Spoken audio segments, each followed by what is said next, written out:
সকাল এখন 11টা বাজে। আর আমি তোমাদেরকে একবার আমার ব্যালকনিটায় নিয়ে এলাম দেখাবো বলে বাইরের ওয়েদারটা কীরকম। দেখতে পাচ্ছ পুরো ঘন মেঘে ছেয়ে আছে।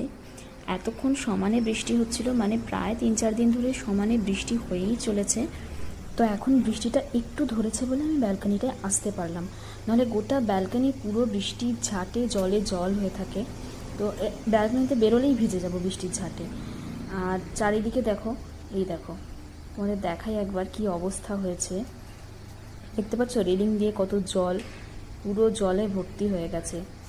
তো কদিন আগে আমি বাড়ি গিয়েছিলাম, তো ভিডিও আর করা হয়নি সেখানে, তোমাদের সাথে শেয়ার করার মতো কিছু নেই, বাড়ির পরিস্থিতি খুব একটা ভালো না। তো যাই হোক, তো সেখানে প্রচণ্ড গরম। তোমরা তো জানোই যারা যারা আছো আমাদের বাংলায় কীরকম গরমটা পড়েছে, আর এখানে ঠিক সেরকমই ঠান্ডা আবহাওয়া।